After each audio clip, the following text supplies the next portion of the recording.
The world has ended. Everything that remains of humanity's culture is stored here in this podcast, a time capsule assembled by three white dudes from what was once called the Midwest. This is not everything. This is not most things. But this is it.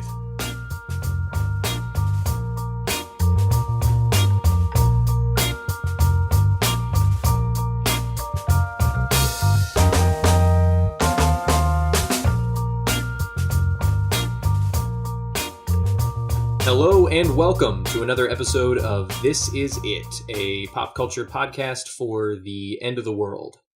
I'm Sam Webb. And I'm Gabe Webb. And I'm Daniel Osborne. And we here at This Is It like to take the humongous world that we live in, full of a rich and varied tapestry of pop culture, and squeeze it into a single MP3 file that you in your post-apocalyptic future can unpack. We're the guys who just busted into a book club shouting shots, shots, shots, and just really, really encouraging everyone to take pop culture in small bites as much as possible. Yeah. Yeah, we don't want you to overdo it on pop culture, so we parcel it out in little consumable, not helpful at all snippets. But I also think if there's one form in which you are simultaneously limiting and inviting excess, it is the shot. Yes, yeah.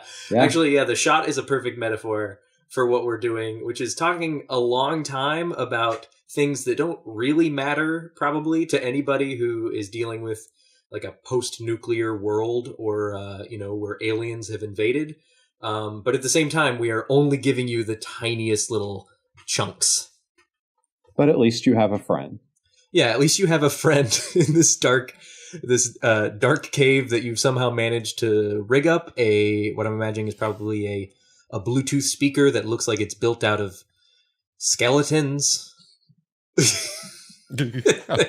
Literal blue teeth. Literal blue teeth emanating our mouth sounds out of their former mouth. And explaining to you, like, what's the deal with the Bachelor, or why Vin Diesel's a thing.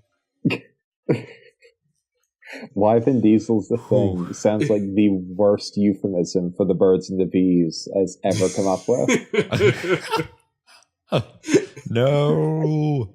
What's worse is that his parents wrote it and read it to him when he was a child. But yeah, each week we pick a topic, and one of us brings it and we discuss it. And this week I have our topic of discussion, and I want to talk about, well, roughly what we're doing right now. I want to talk about podcasts, what a podcast is and what kind of podcasts there are, and I would just want to help the future understand this medium that technically they're listening to right now, but as we've established, they're probably hearing it in a different way. So maybe they don't know what a podcast is. And I realize in bringing this topic and knowing myself that I may have a lot to say on this topic, and I want to hear what you guys have to say.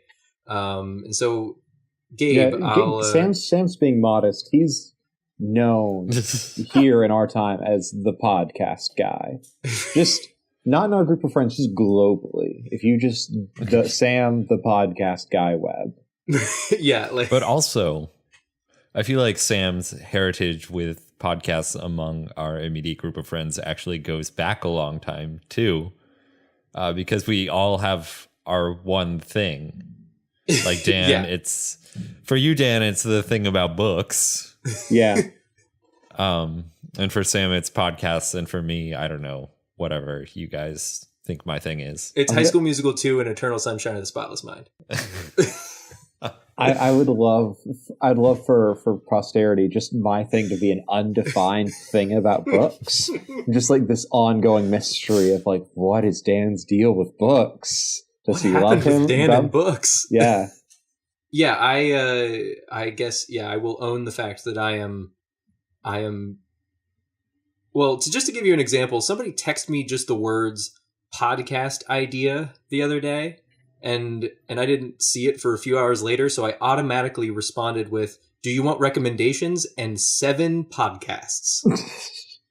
And this is like the third or fourth conversation I've had with this person. So this was not the first 7 podcasts I thought of. It was like the third list of 7 to recommend to this specific person.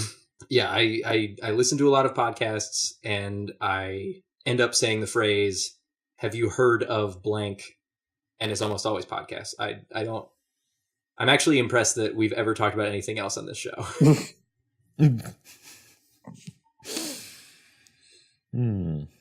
But all that to say, I want to hear what other people among the three of us have to say about podcasts. And so I really derailed you. But yeah, Gabe, why don't you?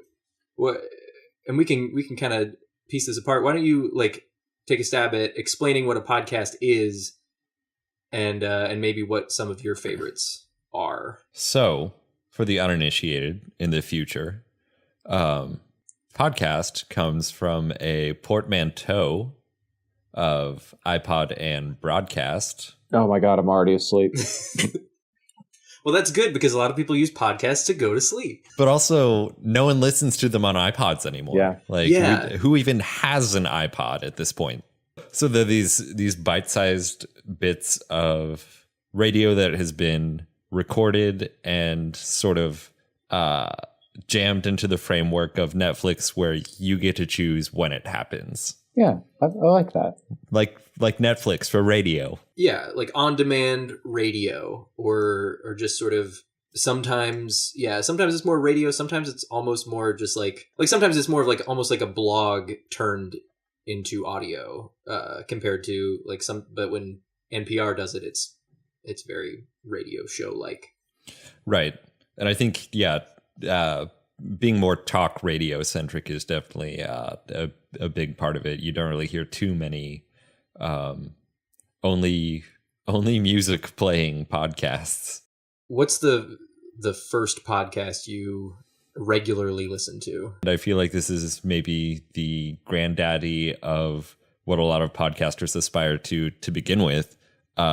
This American Life is, in my mind, the gold standard of at least a lot of the what have now become tropes of the genre. Yeah, as we call it, it's the Ira Glass ceiling. It's a dumb joke. No, it was so good. Yeah, no, that's a real thing, because I think a lot of people, that's their entry point for podcasts in general, This American Life, and for a lot of people it's where they stop. I know a lot of people that's the only thing that they listen to in that format, and it is perpetually the #1 podcast, or at least close to the top, when not actually on the top. Yeah, so Gabe, was that actually apart from it being, an incredible show, that was really your first regular listen podcast? Because if so, I'm impressed. You just went straight to it. Yeah. It really was the first one that I remember going to the iTunes store and choosing it from their podcast library and having it sync every week. That was the first one, because I would also just listen to it when riding an exercise bike, or laying in the sun during summer vacation from school, both of which sound like the incredibly bourgeois existence one might imagine of a regular This American Life listener. Yeah, while you were doing Pilates or organic farming. Right, while I was summering from my schooling at Asbury. So, which when you say it like that, it makes it sound much more waspy. It's very waspy, but much more like New Englandy than it is Asbury. Yeah. So for the uninitiated, This American Life is a show that the OC once derided as saying that show where hipsters talk about how fascinating ordinary people are. But what makes the show special to you, Gabe? I think a big part of it really is the second half of what you just said, which which I kind of bristle at, how fascinating ordinary people are, because I think that is I think that's just part of being like an empathetic human, Right. to understand Like, that, that's like, a very other people's lives. gross thing to say out loud. It's like, ugh, normies. Well, what I cut out of that quote was the, like, I'm not joking, the sound that the character made. Well, I'm glad When- I brought it in. Yeah. I feel like we all hear and have heard the idea that we sort of imagine ourselves as our own protagonist in this linear experience of what is a fairly boring story of our own lives. There's no real like arc to everyday existence. But we also kind of forget that that other people are also their own protagonists, but their lives might actually be interesting. Yeah.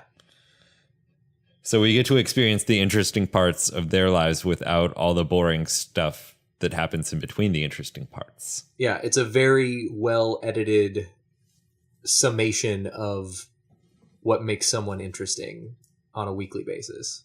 But I do think a lot of the more interesting episodes that stand out to me, either related to where I was in life at that moment, or sort of go a total opposite direction, and are the episodes that really took on a much more journalistic role for the show. The thing that I think makes This American Life interesting, as an example, is that for as popular as it is, it can vary pretty widely, not in quality, but like in the format, like it, or at least the subject matter, like, because it's stories about a theme, but sometimes that theme is really ethereal and sort of it's just about time, and like it's about a guy who is losing memories, and then it's another person who is 117 years old, and then a watchmaker in Kalamazoo, and then sometimes it's just like the debt ceiling, and it's exactly that, like it's all these like very hard-hitting explanations of the debt ceiling. Yeah, I mean, off the top of my head, like the economy and politics and Donald Trump and infidelity and middle school and prom and murder, like all things that can happen almost just any given week. Yeah, and to what you said, Sam, about it can be very ethereal or very nuts and bolts. When you said about time in general, there's the episode where they spent 24 hours in a diner. Oh yeah.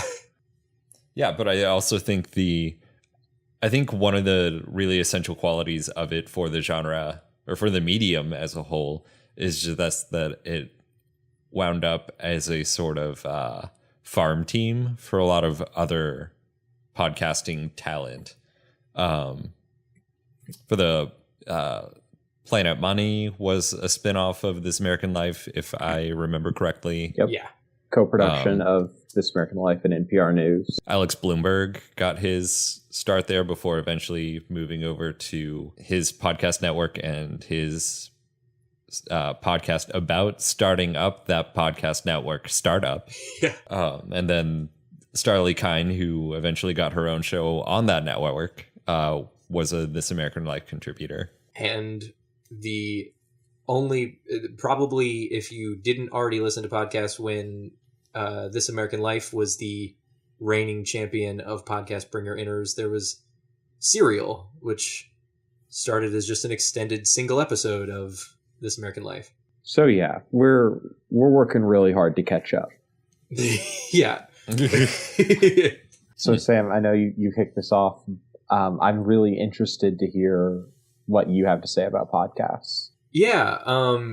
Gabe, hitting on This American Life, definitely, like, there's a major category of podcasts that is these high production value radio style, whether they're interview shows or storytelling shows. There's some that started on the radio, some like 99% Invisible that started as podcasts. But then there's this other world, this world of basically just people being funny or candid or anything in between, just in a garage or something, and doing it for long enough that people listen to it on a weekly basis and get, rather than feeling like, oh, Ira Glass is such a good storyteller, like genuinely almost like building these fandoms that feel like they're sitting next to the people doing the podcast and are just like friends hanging out. Like that's like a whole sector of the podcast world. And really one that I enjoy quite a bit, at least as much as the This American Life chunk. And I think the best example of that type of show is a show that I'm a huge personal fan of, which is My Brother and Me, which is a show about 3 real life brothers doing a comedy show where they give fake advice to real questions, including like going on Yahoo Answers and responding to the ridiculousness that is that internet service, and getting people to email them in and ask about things like, hey, I just found out my significant other doesn't rinse her plates. Am I good? It's one of my all-time favorite podcasts. It has this huge following. The creator of Hamilton, Lin-Manuel Miranda, is a notable fan of My Brother and Me, to the point where every time he is on national television, he does this weird hand signal that is a reference to an episode of My Brother and Me, where he like pretends like he's double tapping a car horn, which is supposed to say "great job," from a bit about how there should be a version of the car horn that just lets everybody congratulate each other when they do something really cool in the car. I had no idea that's what that was. I totally know what you're talking about, because every time I've ever seen him, he does this thing. Mm-hmm. I also listen to My Brother and Me, but I never knew that. And I mean, to the extent that he's such a fan that he wrote in a reference to his multi-Tony award-winning smash hit show Hamilton. Yeah. And he, yeah. So there is a large and passionate fan base, and yet I feel like the thing with podcasts like this is that you gain more by listening more, which is a hard sell for people who have limited time in their day. But apparently I have too much time, and so I not only listen to My Brother and Me, but like 6 podcasts that they do, including a like D&D podcast they do with their dad, and one of them does a Bachelor fan cast with their wife. Another does a medical history podcast. There's too many shows, and they're all wonderful. And go to McElroyshows.com and you can see all of them because they're great. This has been the ad I just wanted to do in the middle of our podcast about another podcast.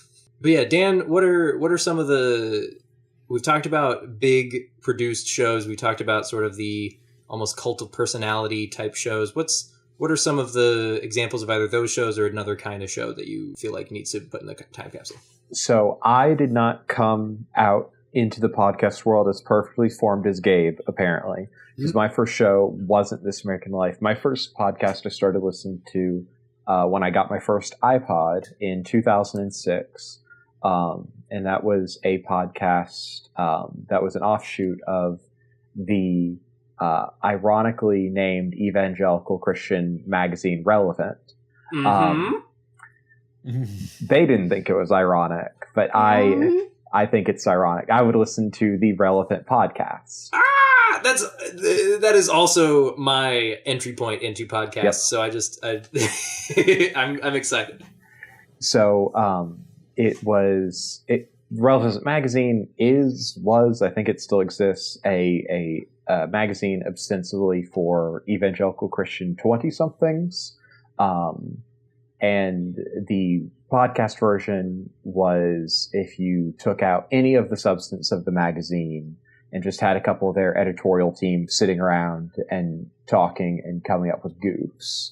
But kind of rather than just being like charismatic people talking about nothing, like the aforementioned McElroy brothers, of whom I'm a fan, it kind of had this like structure. So it wasn't the high concept This American Life, but it also wasn't formless. It was, we have segments and we have a news bit and we have XYZ, and we have these other couple things we're following up with, and we're going to give you updates on the organization. And it kind of had this really important developmental effect on me that I keep kind of gravitating towards these kind of basically panel discussion shows. Yeah. So while I wouldn't necessarily recommend Relevant Podcast, I would recommend another show from the public radio universe called Pop Culture Happy Hour, where Linda Holmes, Glenn Weldon, Stephen Thompson, and then a guest will discuss pop culture. And rather than giving their listeners a Rosetta Stone guide to the past, because they have press credentials, keep up week by week with things and give timely updates about what's going on in popular culture. Whereas I expect to be covering, Kong Skull Island. Sure, yeah. it'll be 10 years before Kong Skull Island gets covered on this podcast. I can almost guarantee it. It's going to be a long freaking time. For me, I love This American Life, a show from that end that's had an enormous impact on me is Radiolab, from WNYC, this hyper-produced show about science and the universe and discovery that has literally shaped my professional life. One of their shows on artificial intelligence completely changed things that I did in my academic and personal creative career, and might have changed my life. So just amazing stuff on that end, and amazing stuff on an end where a stoner sets up funny games about movies. But I find something perpetually comfortable about a kind of structure of people coming together and disagreeing and talking and making funny jokes. But I think that's the midpoint on the spectrum. And if you're interested in pop culture, I can't recommend Pop Culture Happy Hour enough. It's true. Yeah, I mean, I don't want to cannibalize our own show, but I think it's different enough that I shouldn't feel too worried. No, and it's that is a good. I do very much co-sign the Relevant Podcast to Pop Culture Happy Hour, in terms of the similarity in format and yet the strong uptick in quality. Yeah.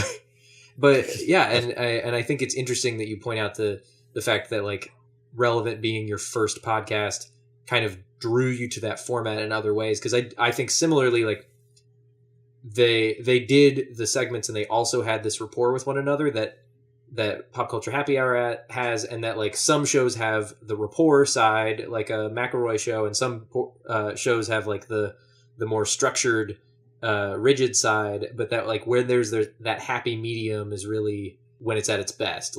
I feel like I know Linda Holmes much better than I know Ira Glass, but not as much as I know Griffin McElroy. Yeah. I mean, Linda Holmes also just does 1/8 of the number of shows that Griffin McElroy does as well. This is true. The boy, that good 30 under 30 media luminary Griffin McElroy. No, but Dan, I'm glad you brought up. I'm glad you brought up Radiolab, because I think for as many sort of touchstones of podcasts as a show like This American Life put together, I think Radiolab really pushes a lot of them even farther in terms of production. Yeah.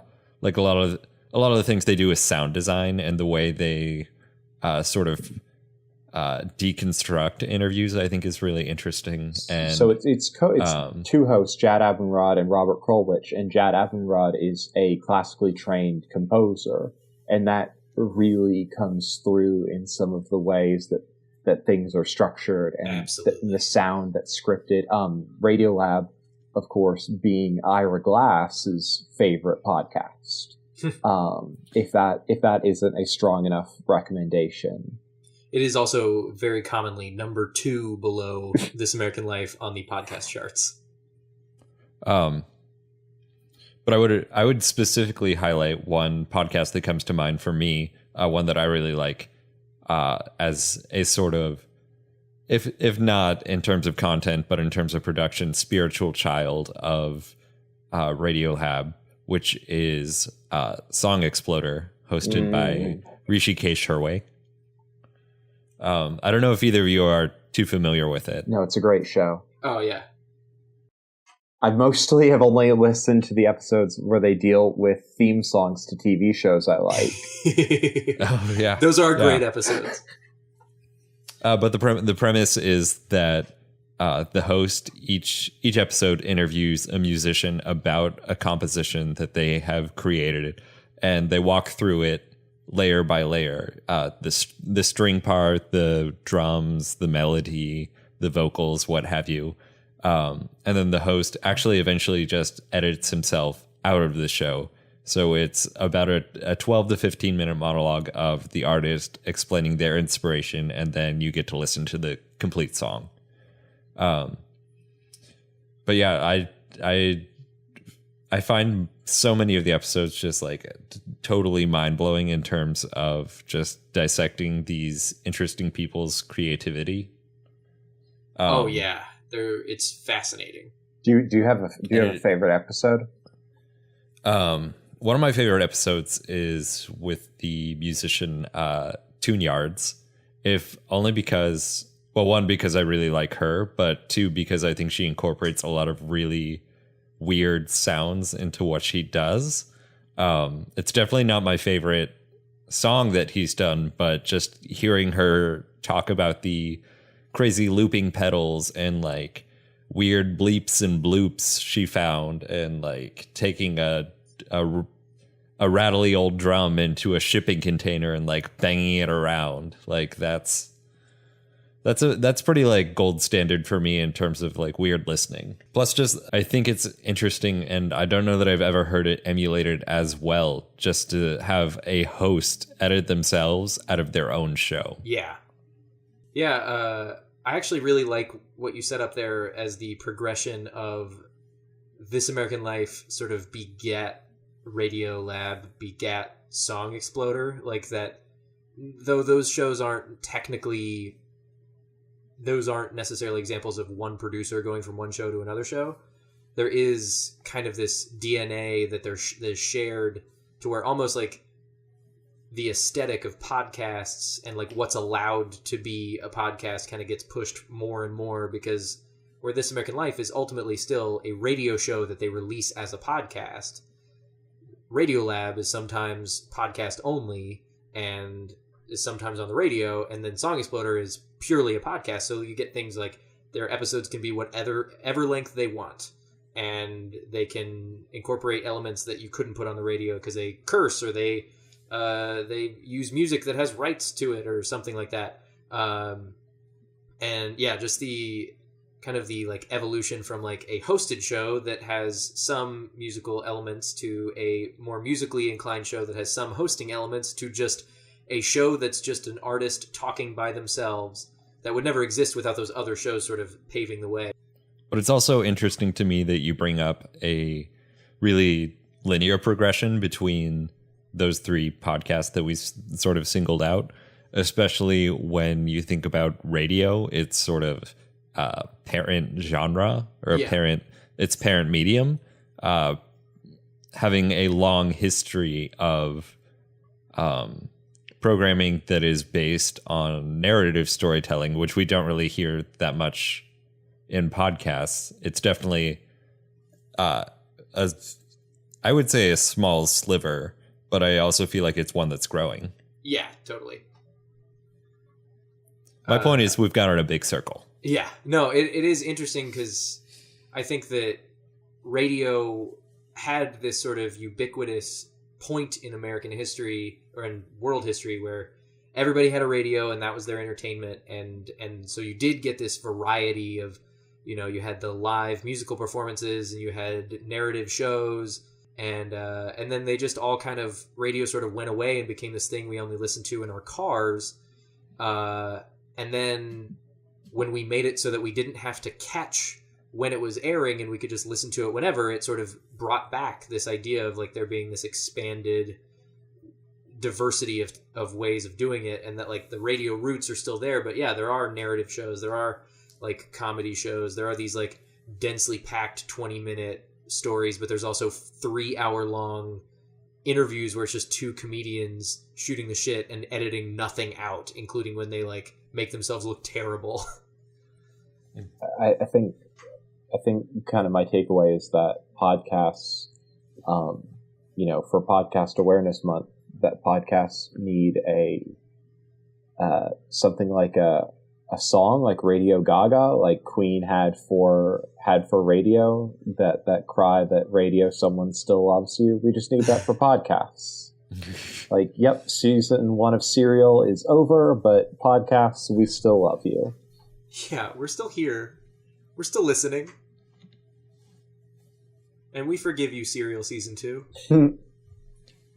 Oh, it was an important journalistic story. No, it was a very good story. I only say that because I feel like a lot of people, like, in the same way a lot of people turned to podcasts as an actual viable entertainment medium after Serial Season 1, similarly were turned away by like having their hopes dashed by Season 2 not being just as groundbreaking, which is disappointing because they're both very good. They are. So go listen. Go listen. Yeah, because we're plugging this underhyped podcast, Serial. Yeah. This Serial, this Wow. podcast that really needs some love. Hey, listeners, go. Don't comment, like, or subscribe our podcast until you've gone and done those things for Serial. Okay? Because the fact that my is the only comment on iTunes for our podcast is fine. I'm trying to think if there's any. I mean, like I feel like I've been listening to podcasts for so long that, like, I mean, you can just rattle them. This American Life and Radiolab and the show that got me through my late teens, Wait, Don't Tell Me, and Planet Money, which has already been discussed, and Doug Loves Movies, and The Indoor Kids with Kumail Nanjiani. I feel like I can keep naming podcasts for forever. I'm trying to think if there are any. That's been my just blitz of name dropping of podcasts of mostly high success. Mm-hmm.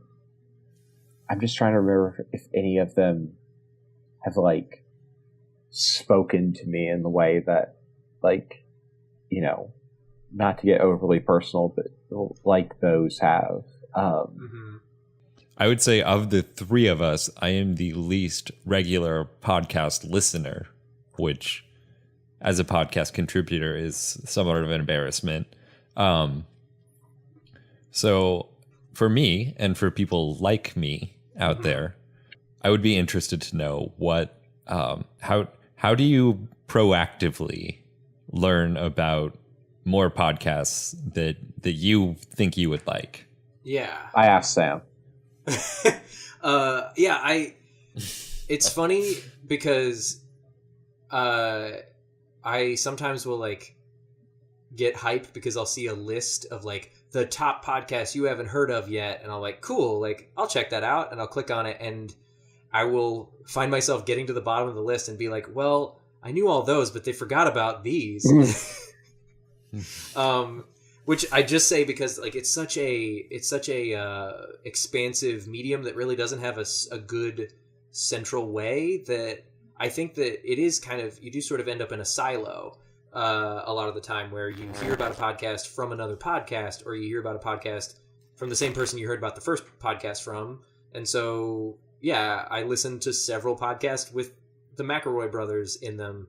But then I also, they are a part of a podcast network, and so I check out shows that are on that podcast network. And sometimes I keep listening, sometimes I listen to a few episodes and give up. The thing I've learned about how the medium works is that like there is a podcast for just about everything. Not all of them are great, and not all of them are maybe frequent enough for if you want something weekly and there's a topic that you really like and maybe they only put it out once every quarter or something and it's really disappointing and you're like, well, there should be more. But I honestly I'll Google like podcast about basketball or Harry Potter fan fiction or I've never Googled either of those things, but those are just two random examples. iTunes. I'm going to do it later. Yeah. iTunes does a pretty good job of, I mean, it's all based on popularity of downloads and comments and things like that. But there's a centralized iTunes listing of like by category. So I'll look and see like what are the comedy podcasts that are nearing the top of the list that I've never heard of before. Beyond that, I think it's a lot of word of mouth. It's a lot of listening when people you like on podcasts mention other podcasts, and it's searching whatever topics you feel like are worth your time, like Harry Potter fan fiction. MuggleNet has a whole section of audio fictions. Oh, so good. I don't know. You guys ever found a podcast I honestly couldn't tell you why I started listening to the Relevant podcast, because that was back before I had a smartphone. I don't know how I learned it was a thing. Yeah, I think it was just like because 2006, that was right around when you and I met. We were bathing in the same like ether. I think it was just kind of in the air, like yeah, like, oh, this is for 20 somethings, and I'm like 15, 16. So if I listen to this, it makes me cool, and just kind of just like, okay, like I can't afford to subscribe to a magazine, and I'm 16. I don't have a credit card, but this podcast is free. So away we go. People of the future, they were not literally bathing. That was that was a euphemism. Thank you, or Gabe, an idiom. Yeah, I appreciate, because I was hoping we would clarify that Dan and I, as close of friends as we are, have never bathed together. Yeah. Especially not in ether. Yeah. Yeah. And yeah, in the past we bathed in tubs of water, which we've discussed what water is, so yeah, I think you you're guys, good. Context clues. Listen, we have an upcoming show about idioms, and it's really going to enlighten you to a lot of what we say and do here on This Is It.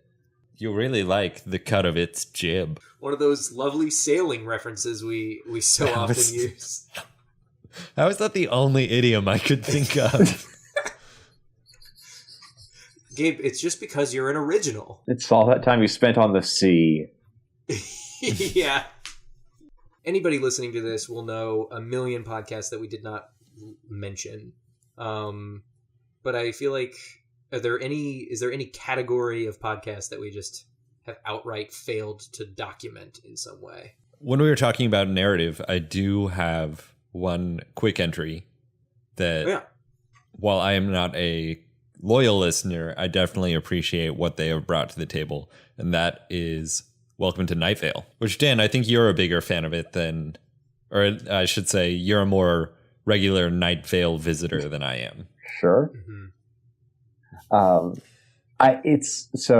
Welcome to Night Vale like met me at this really great point in my life where it was this podcast that was giving me dispatches from kind of an alternate world in a way that just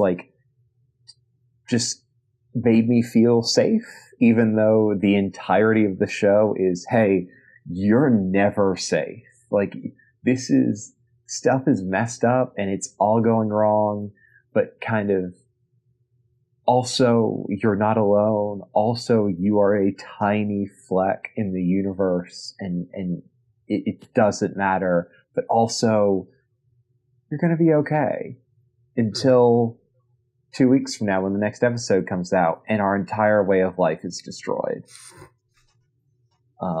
That's my very slapdash summary of Night Vale. If that appeals to you, then I highly recommend the show. I think what I appreciate most about it is that they have built this sort of macabre Orson Welles meets X-Files kind of world, and that they've just run headlong into it. Like, Yeah. They have committed absolutely to this premise. And they've been at it for, at this point, so long, so much longer than I would really think that people could do it. Yeah. Over 100 episodes in.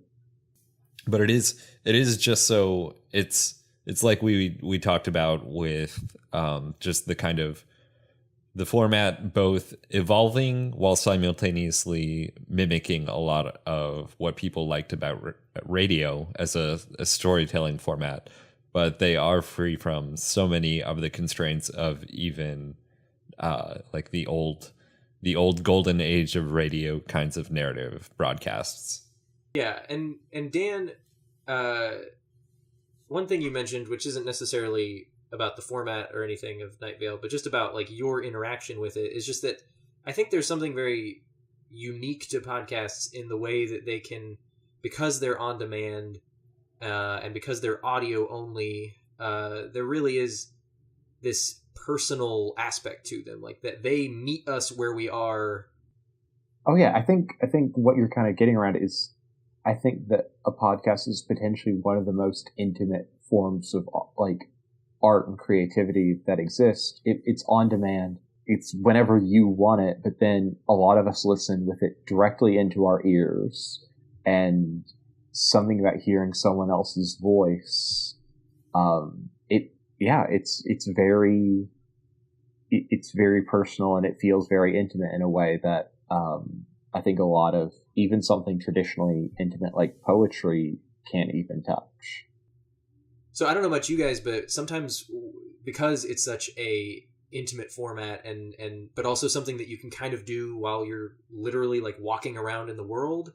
Like it's not like Netflix where you have to be looking at something. Like you can be in the grocery store or walking to work or driving a lot of the time, and going through this experience that is very personal and very just you.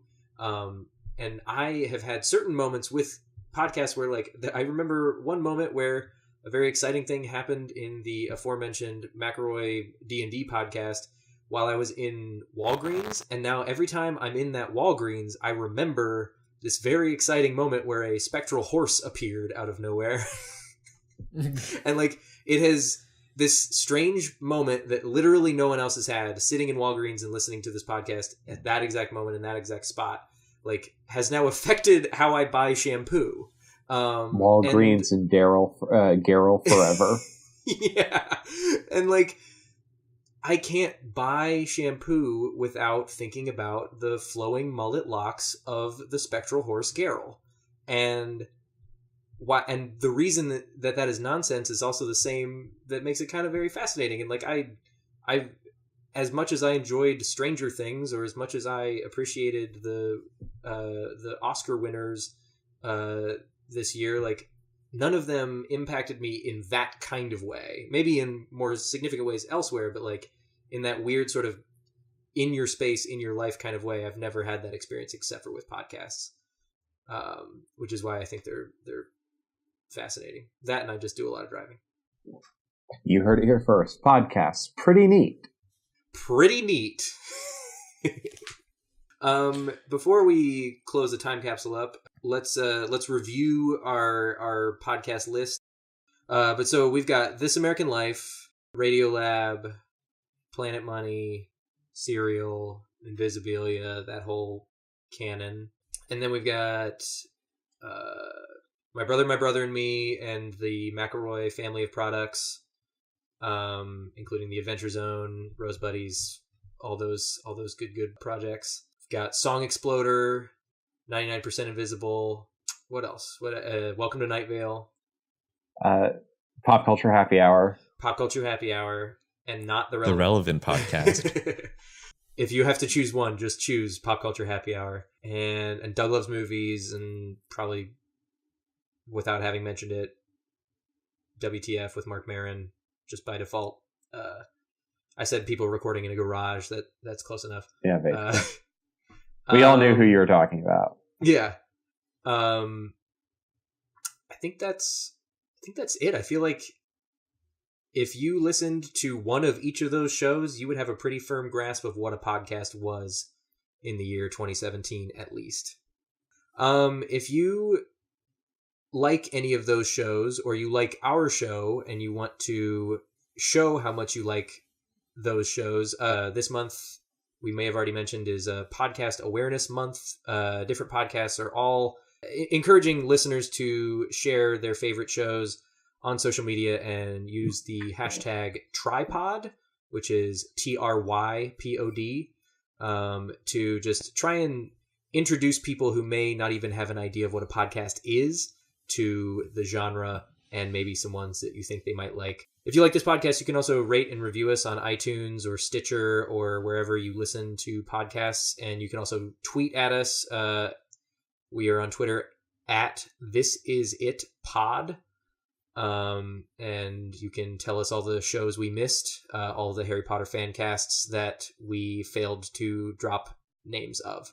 All right, let's close up this podcast about podcasts. Keep.